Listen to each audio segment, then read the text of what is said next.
Local, live, late-breaking. WESH 2 News on CW18 starts now. We have some breaking news off the top tonight from Daytona Beach, where several people have been injured when a boardwalk roller coaster flew off the tracks. I'm Stewart Moore. I'm Meredith. McDonough. Take a look at this video. You can see the cars just hanging from the track here. WESH's Matt Lupoli just arrived on the scene. Matt, what can you tell us?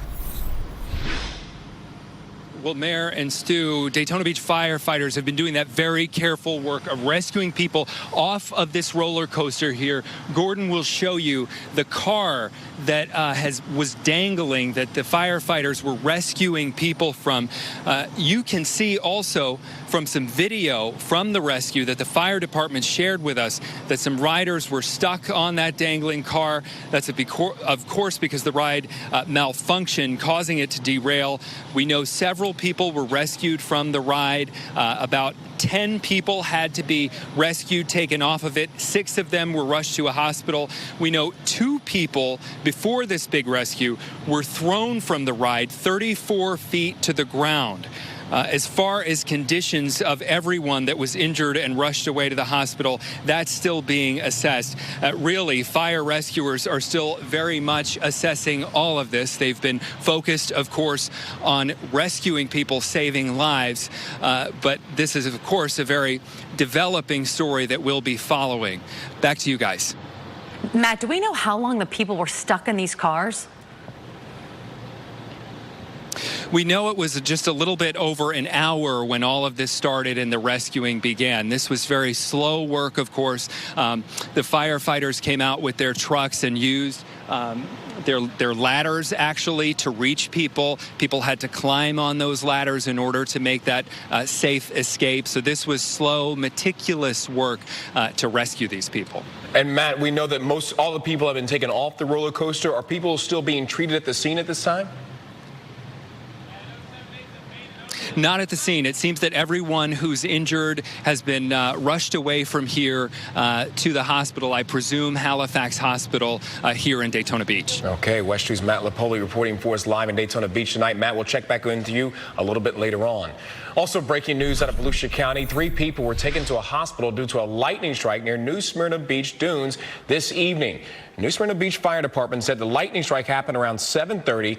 2 men, 1 woman were taken to the hospital as a precaution. And lots of lightning tonight in some areas of Central Florida and storms to go along with it. Yeah, Chief Meteorologist Tony Manalfi is here now. So, Tony, clearly a dangerous weather night. Yeah, we had a whole lot of lightning ongoing. I wanted to go back to about 6:45 this evening, and there's the cluster of storms to the west of New Smyrna Beach. You can see about 7:30, a lot of lightning around New Smyrna Beach, and then a second wave right around 8 o'clock. So, again, multiple reports of lightning in and around New Smyrna Beach, time frame between 7:30 and about 8 o'clock. And even at this hour, as of right now, we're still tracking some thunder and some lightning. Ormond Beach, Daytona Beach, we've got some moderate to heavy rain here. 1 or 2 blips of lightning there. Biggest cluster of lightning between Samsula and to the south near Farmington. This is all building back towards Edgewater and Oak Hill, which got hit very hard earlier tonight when we had severe thunderstorm warnings there between about 7:30 and 9 o'clock tonight. Truliota, Titusville, Port St. John, very heavy rain here. We had an earlier severe thunderstorm warning that expired around 8:15 near Port St. John and Titusville. Rainfall has been adding up across this area too. Kissimmee, Keynasville looking pretty good for the time being. Rainfall today very impressive. Stony Brook East over 2 inches of rain. Collier Estates 1.75. More thunder, more lightning, more heavy rain on the way tomorrow. I'll break it down hour by hour straight ahead. Tony, thank you. Tonight, a missing boater is found dead in Lake Dora and Tavares. We learned that the 46-year-old man went missing around 3:30 this afternoon and then was discovered a few hours later. WESH 2's Robert Lowe has the latest on this developing story. Shortly before sunset at Gilbert Park, a grim discovery. The Lake County Sheriff's Office recovered the body of Gregory Scott Justice. Investigators tell us the 46-year-old jumped off a boat Thursday afternoon, but he didn't resurface. My heart is certainly broken for the loss of life. Erica Wickstrom regularly runs at this park, fighting back tears. She says it's unsettling to see this area turned into a crime scene, but Wickstrom tells us she's most concerned for Justice's family. Mount Dora is a really safe community, so it's just, you just see people and you see their hearts broken. A witness called 911 around 3:45, triggering an all-out search and rescue operation from multiple law enforcement agencies. The mission soon changed from rescue to recovery. I'll keep their family in my prayers. A feeling felt by many park goers who are now praying for Justice's family. The Lake County Sheriff's Office tells me they are still investigating Justice's death, but at this hour, they do not believe there was any foul play. In Lake County, Robert Lowe, WESH 2 News. New tonight, a man is arrested for attempted felony murder after shooting a teen in Marion County. This all happened on 545 in Ocala. Now, police say the shooting took place outside of a home along Fort King Street. These are images from the Ocala Police Department of the scene. Officers arrested Ricky Lamar Brown for attempted felony murder. Police have not released what led to the shooting, but officers say the suspect was taken to the hospital with non-life-threatening injuries. A nationally known attorney who represents Stormy Daniels in a suit against the president is now suing a fraternity at the University of Central Florida for allegedly posting sex videos featuring unsuspecting women on social media. University of Central Florida is not named as a defendant in this suit, but 5 members of the fraternity and their fraternity itself are being sued. A young woman says that 5 members of the fraternity made a video recording of the two having sex and then shared it with others in the fraternity through a secret Facebook page. The suit alleges one of those defendants also shared other photos and videos of several women, all done without their consent. One woman's named in the suit calls it an invasion of privacy that has caused her emotional distress. Now, the school did release a statement about that suit saying these allegations are contrary to core values. The school says that they are gathering information and ask anyone who thinks they may have been involved to come forward. We reached out to UCF and to its police department, which is still working to find out if any investigations have been launched. Tonight, Orlando police revealed new information about when 4 children died during that standoff that lasted 21 hours. Investigators believe the children were killed either right before or after officers first showed up to the apartment. Irion, Lilia, Aiden, and Dove were all found in their beds wearing the same pajamas their mother had dressed them in. Officers believe that Gary Lindsay Jr. shot those kids while they were sleeping. They believe those shootings happened in the time that their mom had run to get help or shortly after officers showed up. Police say Lindsay shot Valencia, then barricaded himself inside for nearly 24 hours before killing himself. Officer Valencia is in a coma at the hospital. His doctors say that he has a long road ahead of him. And of course, stay with WESH 2 News. For any updates on this story, remember you can get instant alerts on your phone with the WESH 2 mobile app and updates always online inside WESH.com. A woman's body is discovered after an early morning house fire in Volusia County. Fire units arrived at that home on 4th Street in Port Orange at 12:30 this morning. After a search, the body of a woman was found in the bedroom where the fire had apparently started. Investigators say she was the only occupant of the time of the fire. The medical examiner will determine the exact cause and manner of death.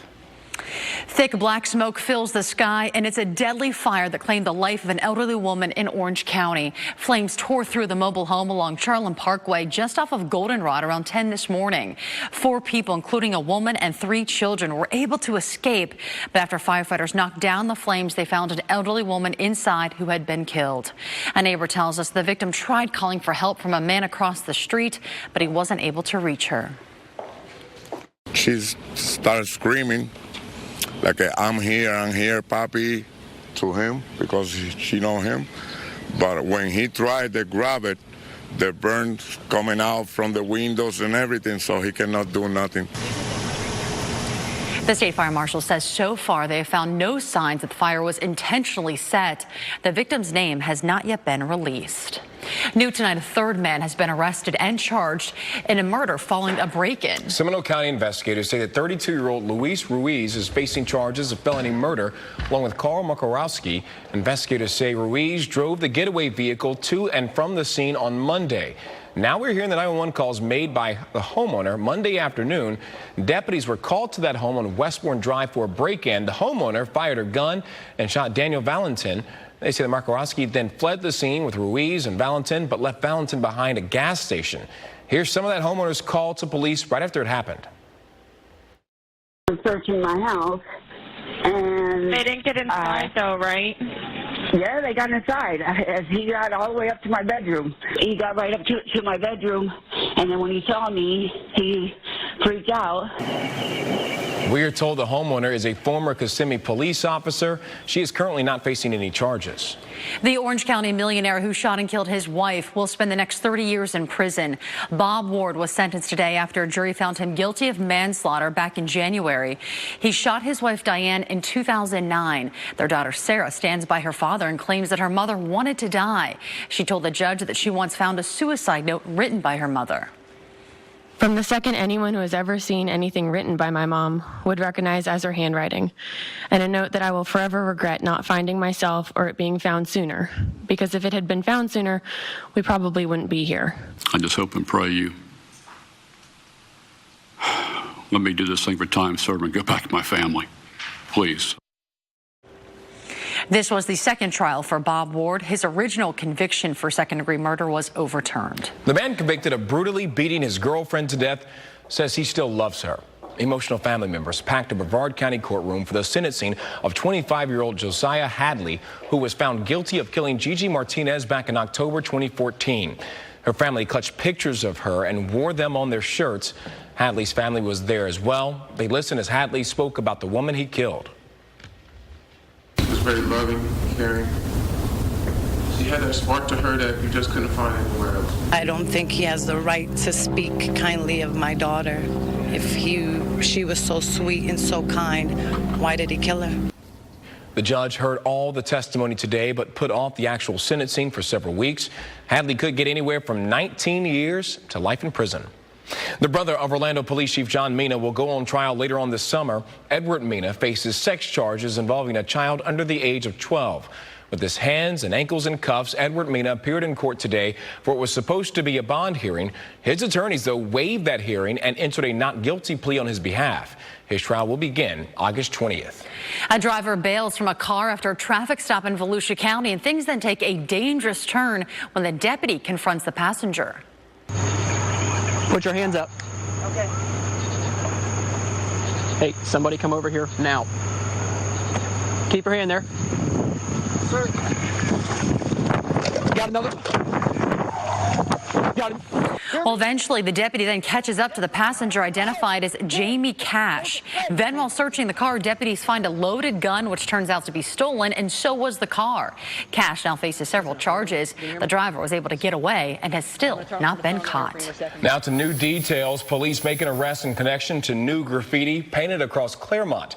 Officers say they found a vehicle near one of those vandalism sites with several bottles of spray paint in the back. Police arrested the car's owner, 19-year-old Kobe Keeney. After his arrest, police say that he confessed to painting virus on a number of buildings around town earlier this month. A bombshell new report into the FBI's handling of the Hillary Clinton email investigation is out tonight. It also blasts then FBI Director James Comey for insubordination in his handling of the case. Up next, we will have reactions from both sides to the new findings.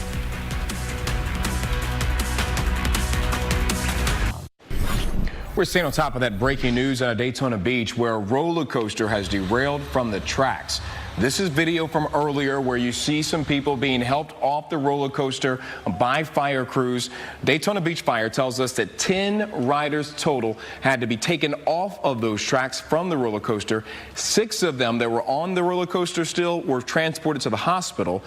Unknown the extent of their injuries. 2 other people, so 8 total, went to the hospital. 2 other patients actually fell to the ground from 34 feet in the air. We do have a crew at that scene gathering more information, talking to witnesses. We'll have a live report coming up from them at 10:30. You can find instant updates right now by logging on to WESH.com.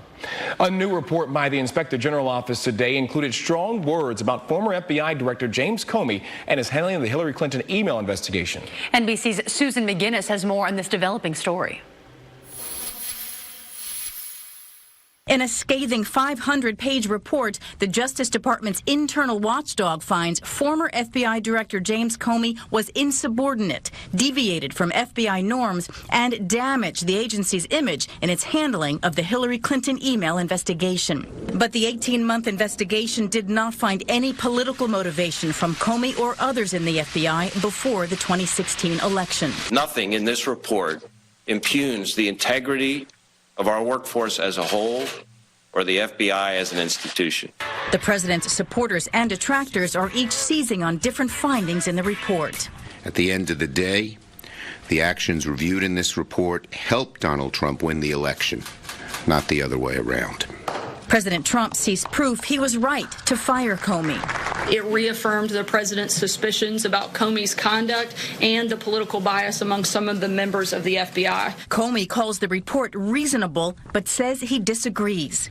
Another focus of the report, text messages between two top FBI employees involved in a personal relationship. Lisa Page telling Peter Strzok he's not ever going to become president, right? Right? Strzok responding, no, he won't. We'll stop it. The report says the two showed a willingness to take official action to prevent Trump from becoming president, but not finding they actually did so.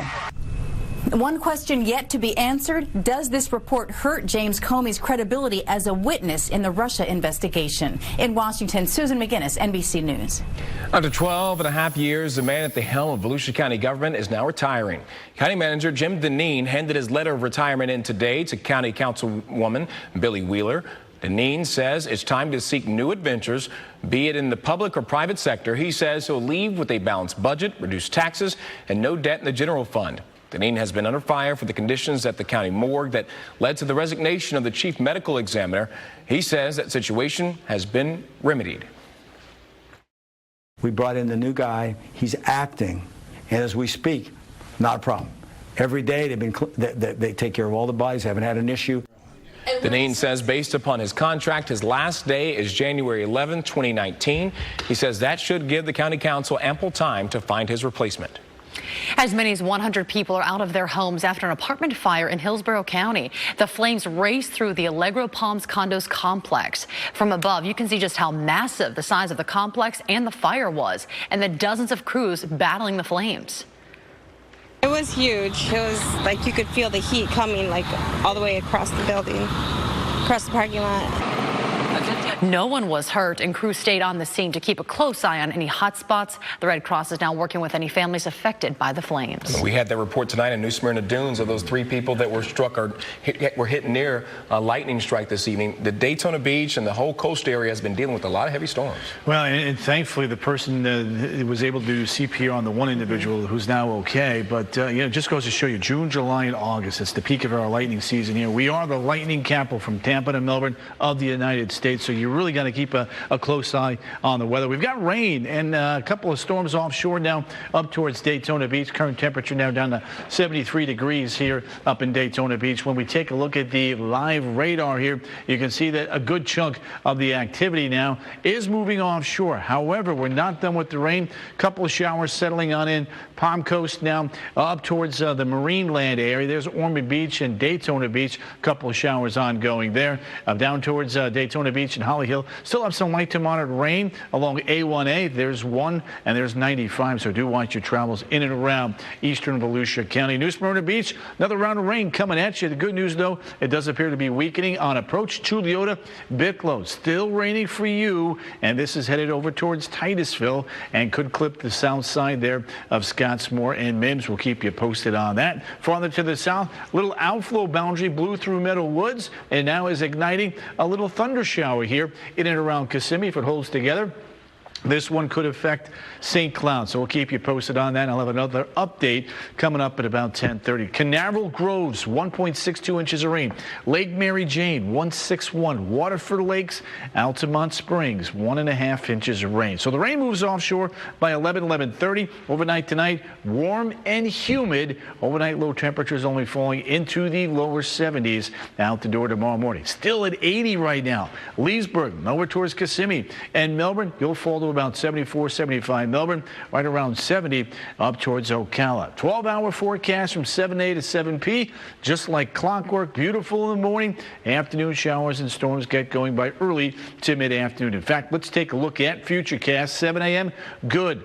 Lunchtime, A couple of showers popping on up. These continue to work eastward. We get a little heating. We'll get those afternoon showers and thunderstorms with a push back towards I-95 and A1A yet again. So as we head into the evening hours, though, Friday night, we're going to be in much better shape the farther west you go. Afternoon highs before the showers and storms get going. 92, 93 inland, 88 to about 91 along the coast. On into the upcoming Father's Day weekend. Looks like we're going to be good Saturday morning. A couple of late day showers and storms by mid-afternoon on Saturday, and we'll do it all over yet again on Sunday. Bottom line for Father's Day, it's the middle of the summer, and we've got middle of the summer type weather. Increasing clouds by lunchtime. Late afternoon showers and thunderstorms will begin to pop into the equation. So let's take a look now at your updated 7-day forecast. Notice the trend, 50% chance for showers and storms on Friday. A little bit lower as we head into Father's Day on Sunday, and even lower as we get you on into Tuesday. Notice the temperatures, though, holding steady, 90 to 93. Some more destinations are coming to Orlando Airport. Up next, where you can fly in the airline that's making it possible.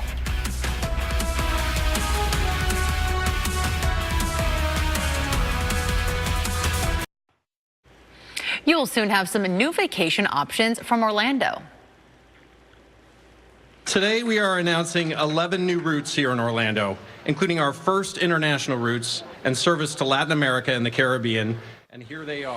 Spirit has doubled its destinations from OIA in the last 3 years and announced today that they will fly to 11 new international destinations, including El Salvador, Colombia, and Puerto Rico. The service will begin October 4th.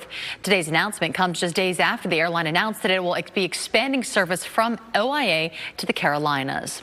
Meanwhile, Allegiant Air has canceled several flights this week due to a shortage of planes. The airline is transitioning to an all-Airbus fleet. However, the new aircraft is not being delivered on time, causing flight cancellations. Several flights into and out of Florida airports, including Sanford, have been canceled. Passengers of the canceled flights have been offered refunds or reaccommodations. Comcast is now in a bidding war with Disney over 21st Century Fox. The telecom giant entered a $65 billion cash bid to buy most of the company on Wednesday. Last December, Disney offered $52.4 billion for the same parts of Fox. This bid came a day after courts approved AT&T to acquire Time Warner. The deal would not include Fox News, the Fox Sports national cable channels, or the Fox Broadcasting Network. Curiosity got a little fox in a scary situation. Yes, in the quest for food, she got a mayonnaise jar stuck on her head. Eric Waxler talked to the woman who spent the day and night trying to catch the fox to give it a helping hand.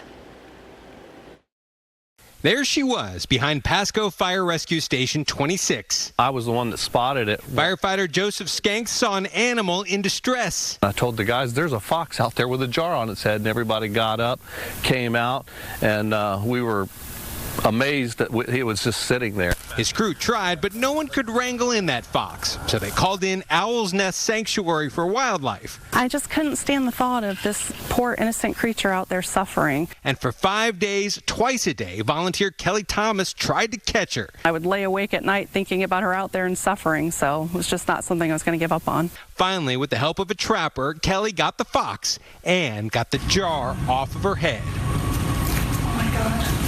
This jar over its head, I don't know how she survived. I don't even know how she was breathing. Owl's Nest volunteers say they constantly see wildlife hurt or killed by trash. Plastics, fishing line, little rings from water bottles. Kelly and her kids did a cleanup of their local pond and found all this. She says if everyone picked up just a little trash, it would go a long way to helping wildlife. As for the fox, they named her Miracle, gave her some liquids, and brought her back to her mom the next day. Cats in the tree calls, but you never assume that you're going to be part of a fox rescue. Yeah. And that was Eric Waxler reporting.